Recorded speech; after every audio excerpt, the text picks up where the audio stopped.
네, 여러분 맹인 검객 알아요? 맹인 검객 들어봤어요? 왕년에 꼭 무협지 꽤나 읽은 전력이 없다 하더라도 한 번쯤 들어봤을 법한 캐릭터죠. 그 맹인 검객하면 제일 유명한 그 영화 캐릭터가 자토 이치라고 일본 영화에 주로 나오는데 그 1960년대부터 지금까지 한 20여 편이 이 주인공을 배경으로 해서 만들어졌습니다. 대부분 뭐 일본 영화고 또 일본 배경으로 하고 있긴 하지만 한국에서도 구름을 벗어난 달처럼이라는 영화 2010년 영화예요. 옛날 영화죠. 이준익 감독의 영화인데 이 영화에서는 배우 황정민 씨가 그 맹인 검객을 열연을 했었죠. 한국의 자토이치다 별명을 얻기도 했습니다. 맹인 검객의 주인공을 한 여러 영화들이 있다 보니까 그 내용도 참 가지각색인데 2003년에 개봉했던 자토이치라는 영화에서는 이 맹인 검객이 눈을 감은 채로 영화의 마지막 부분에 모든 적들을 다 쓸어버립니다. 눈이 앞에 안 보이는데 아주 간결하면서도 빠른 어떤 이 검술로 상대방을 다 베어버리죠. 근데 그 영화의 맨 마지막 부분에 진짜 어이없게도 이 맹인 검객이 돌뿌리에 걸려 넘어집니다.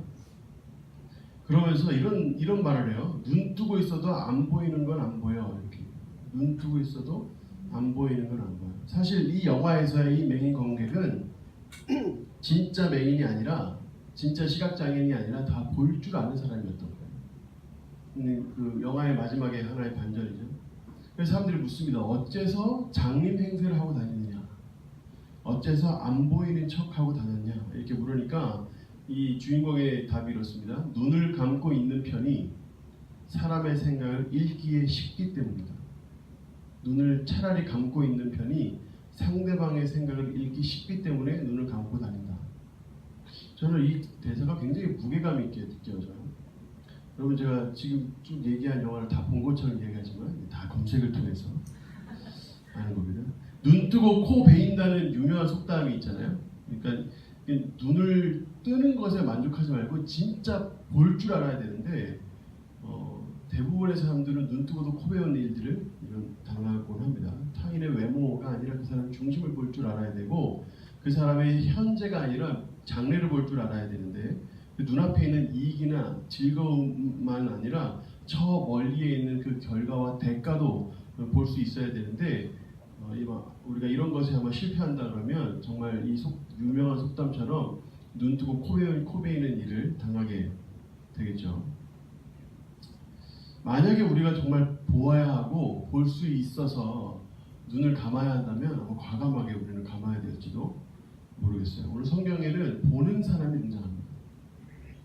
오늘 성경에 나오는 이 보는 사람은 성경은 하나님의 사람이라고 표현하기도 하고 또 엘리사라는 이름을 가지고 있기도 하죠. 근데 이 사람이 7년 동안 이어질 기근을 먼저 봅니다. 곧 기근이 올 것이다. 7년 동안. 그래서 그때 당시 하나님을 정말 드물게 경외하고 정말 보기 드물게 신앙하는 한 여인, 수넴 여자, 이미 열왕기하 4장에 나왔던 그 여인으로 하여금 이 기근을 벗어나게 하기 위해서 블레셋으로 이사하도록 이끌어주는 장면이 우리가 오늘 본문 첫 부분에 나옵니다. 사실은 이 블레셋 땅은 이스라엘 백성이 머물기는 좋은 땅이 아닙니다. 원수의 땅이거든요. 이스라엘 백성들을 좋게 볼 리가 없어요. 그런데 하나님께서는 그렇게 인도를 하시고 또 이 수넴 여자와 이 가족들은 두말 없이 또 순종합니다. 블레셋으로 갑니다. 그곳에서 7년을 지내요. 거의 모험에 가까운 결단인데 이제 여호와 하나님을 통하여 이제 그 엘리사를 통하여 주신 여호와 하나님의 말씀에 순종해서 그렇게 합니다. 그리고 7년이 지났어요. 이 기근이 다 끝났습니다. 그래서 이제 이스라엘 땅으로 돌아온 이 여인이 이스라엘의 수도 사마리아로 향합니다. 그래서 사마리아에 들어가서 왕을 만나요. 왜냐하면 자신이 놓고 갔던 집과 자신이 놓고 갔던 땅을 다시 되찾기 위해서요. 그때 당시에는 주인이 없는 땅, 주인이 없는 집은 왕실에 귀속되는 법이 있었어요. 그래서 그 땅과 그 집을 버리고 이사했던 그 수넴 여인의 그 원래 집과 그 땅들은 다 왕실로 다 귀속된 상태였죠. 그래서 그 땅을 다시 달라, 그 집을 다시 돌려달라 하기 위해서 왕에게 다시 찾아가는 겁니다. 근데 이때 마침 엘리사의 사환이었던 게하시가 왕과 대화를 하고 있었어요. 친해서가 아니라 당시 이스라엘 왕이 엘리사에 대해서 굉장히 궁금증을 가지고 있었던 거예요. 그래서 그 엘리사와 가까웠던 사환 게하시를 불러다가 엘리사에 대해서 묻고 있던 차였어요. 엘리사가 있던 큰일을 나에게 말하라 라고 했을 때 이제 게하시가 죽은 자를 살렸던 엘리사의 놀라운 기적에 대해서 이야기를 하던 중이었습니다. 그게 누구예요? 바로 이 수넴 여자의 아들이죠. 우리가 이미 열왕기 4장에서 이미 우리가 읽었습니다. 그 죽은 아들을 살린 그 이야기를 하고 있는 그때 바로 그 당사자인 그 여인과 그 아들이 왕에게 들어오고 있는 거예요. 그래서 이 게하시가 굉장히 놀라면서 왕에게 바로 이 여인이 지금 내가 이야기하고 있는 바로 그 여인입니다. 바로 저 아들이 죽었다가 살아난 바로 그 아들입니다. 바로 저 아들을 엘리사가 살렸습니다. 이렇게 이야기를 합니다. 사실 이와 같은 기막힌 우연이 있을 수 없죠. 근데 이 우연 속에서 하나님께서 일하십니다. 그래서 열왕기하 8장 6절에 보면 왕이 그 여인에게 묻습니다. 여인이 설명을 해요. 뭘 물었겠어요? 정말 사실이냐? 아들이 정말 살아난 것이 사실이냐? 네가 정말 죽었다가 살아난 그 아들이 맞느냐? 하는 것들을 묻습니다. 그리고 왕이 그를 위하여 한 관리를 특별히 임명을 해서 그 관리를 통해서 이 여인에게 속한 모든 것, 집도 땅도 다 돌려주고 7년 동안 그 땅에서 거두어들였던 모든 수확물들까지 다 소급하여 다시 돌려주라. 이렇게 명령을 하면서 첫 번째 사건이 끝납니다. 이 말씀을 통해서 하나님은 정말 철두철미하게 호위하시는구나 하는 것들을 우리가 알 수 있어요. 똑같은 이 7년 흉년을 겪었지만 어떤 사람은 그 흉년 그대로 고통을 당하지만 하나님을 경외하는 자에게는 안전한 땅을 내어주시는 하나님의 철두철미함을 우리가 이 말씀을 통하여 볼 수 있습니다. 블레셋 땅은 결코 안전한 땅은 아니었지만 하나님께서 그 땅을 안전하게 만들어 주시고 7년이나 거주하게 해 주셨고 또 그가 돌아왔을 때 땅과 집과 모든 소출들까지 다 돌려주게 하셨습니다. 하나님을 바라보는 것, 주님을 볼 줄 아는 것, 그것은 하나님의 그 전능하신 능력을 보고 섬기고 경배할 줄 아는 것, 이것은 뭐 다른 어떠한 것보다 값지다는 것을 우리가 오늘 말씀을 통하여 알 수 있습니다. 그런데 그 다음 이야기가 그 앞에 이야기와 함께 이어집니다. 전혀 딴 이야기 같은데 연결이 돼요. 아람 왕 벤하닷이 병들었습니다. 벤하닷은 그저 병든 한 사람이 아니었어요. 한 사람이 병들어가지고 이제 병원에 좀 가야 되고 검사받아 이런 정도의 수준이 아니었어요. 벤하닷의 생사는 아람 나라의 생사였고 그 나라에 깃든 수많은 백성들의 생사였습니다. 그러니까 벤하닷이 자신의 앞날, 자신의 생사에 대해서 알고 싶어하는 것은 단순히 내가 어떻게 하면 좀 더 오래 살까의 수준이 아니라 이 나라를, 이 백성들을 생각하는, 걱정하는 마음이 그의 마음에 있었다는 말이죠. 그래서 그가 하사엘, 특별히 아끼는 신하를 불러다가 엘리사에게 보냅니다. 근데 엘리사가 그 이야기를 듣고 되게 수수께끼 같은 이야기를 하는데 뭐라고 얘기하냐면 하사엘 네가 가서 왕에게 말하기를 왕이 나으리라고 얘기해라. 왕이 곧 나을 것이다 라고 이야기해라. 하지만 하나님이 내게 말씀하시기를 그가 반드시 죽을 것이라고 이야기했다. 이렇게 이야기를 하는 거예요. 가서 말은 왕이 곧 살아날 겁니다. 나을 겁니다. 라고 이야기를 하지만 이야기하라고 이야기하지만 엘리사는 뭐라고 하는 거예요? 죽을 것이다. 사실은 죽을 것이다. 이렇게 이야기를 하는 거예요. 그러면서 이 엘리사가 하사엘의 얼굴을 뚫어지게 쳐다봅니다. 아주 긴 시간 응시를 해요. 주시합니다. 너무 쳐다보니까 부끄러움이 느껴질 정도로 그렇게 주시를 해요. 그러면서 웁니다. 갑자기 엘리사가 울어요. 열왕기하 8장 12절에 한번 보시면 하사엘이 이르되 내 주여 어찌하여 우시나이까 대답하되 내가 이스라엘 자손에게 행할 모든 악을 내가 알미라. 내가 그들의 성에 불을 지르며 장정을 칼로 죽이며 어린 아이를 맺히며 아이벤 부녀를 가르리라. 지금 엘리사는 무언가 보고 있어요. 아무도 못 보고 있지만 엘리사만큼은 지금 뭔가를 보고 있어요. 그게 뭐냐면 하사엘을 통하여 심판받을 이스라엘 백성을 지금 보고 있는 거예요. 이스라엘 왕의 그 범죄로 인하여 하나님께서 베푸실 그 훗날의 심판. 이스라엘 백성들은 아람 왕이 될 하사엘에게 침략을 당할 겁니다. 성은 불탈 것이고 청년들은 하사엘의 칼에 힘없이 쓰러질 것이에요.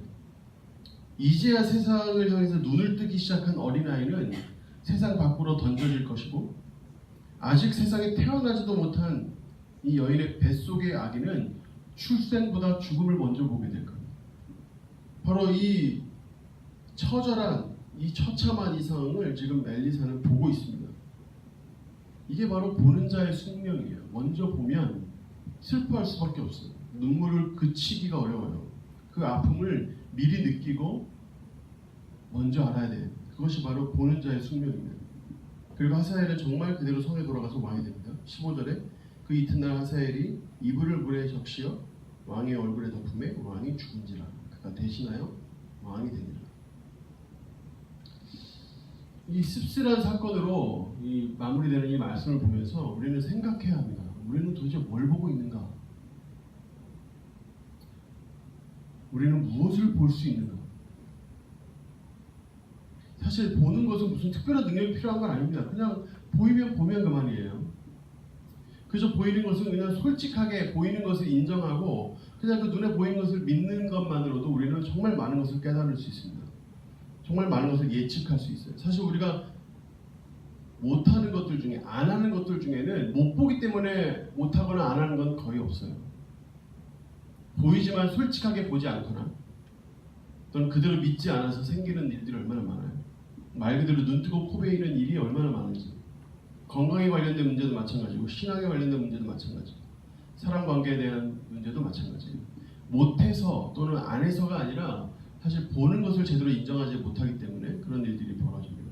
무엇이 좋고 무엇이 나쁜지 우리가 다 보고 있지만 보이는 대로 행하지 않는 것. 그래서 그것이 바로 우리의 문제예요.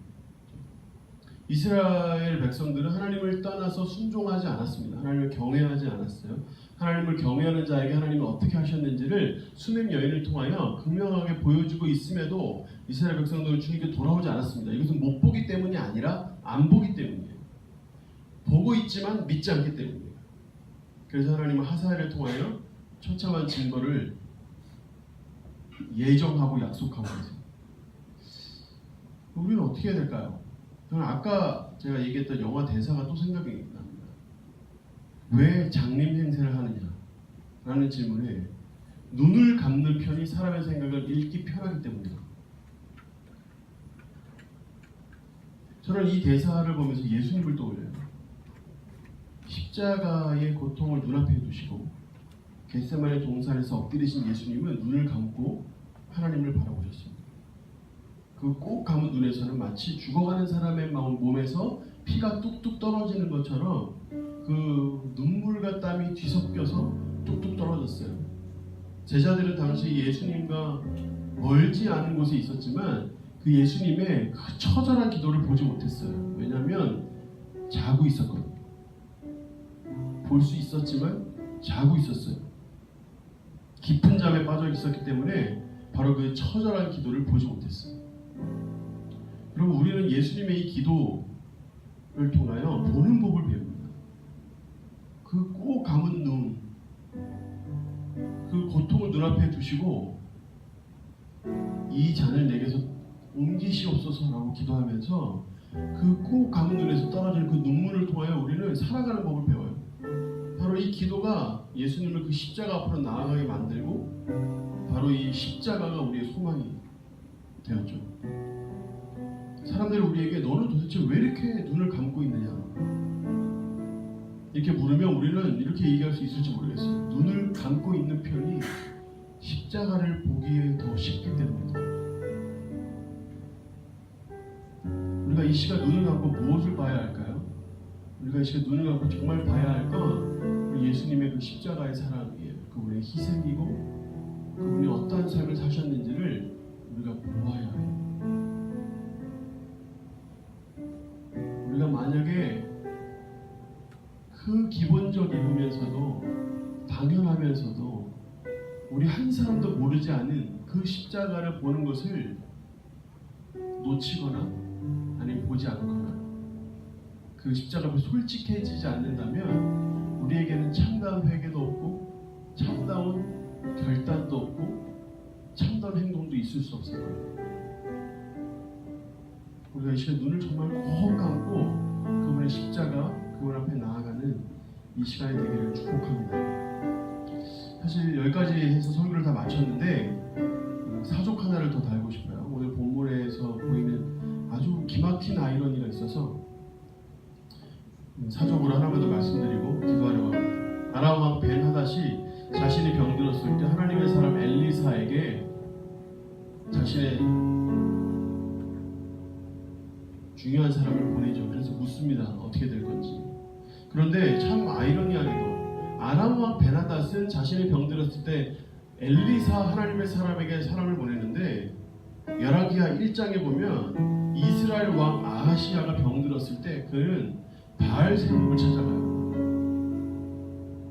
무상 앞에 찾아가서 자신이 어떻게 될지를 묻습니다. 참 아이러니하죠. 하나님의 사람은 하나님의 나라의 왕은 우상을 찾아가는데 타국의 이방 하나님을 섬기지도 않는 왕은 엘리사에게 사랑을 보내고 있습니다. 그럼 우리는 누구를 찾아가고 있습니까? 우리는 누구에게 나아가서 우리의 두 눈을 꼭 감고 간구를 하는 삶을 살고 있어요. 그래서 같이 한번 기도하면 좋겠습니다. 우리 같이 기도할 때 주님 보게 해 주시옵소서. 주님 앞에 두 눈을 감고 씨름하듯이 주님께 나아가게 해 주시옵소서. 그리고 진리를 보게 해 주시고 세상을 보게 해 주시고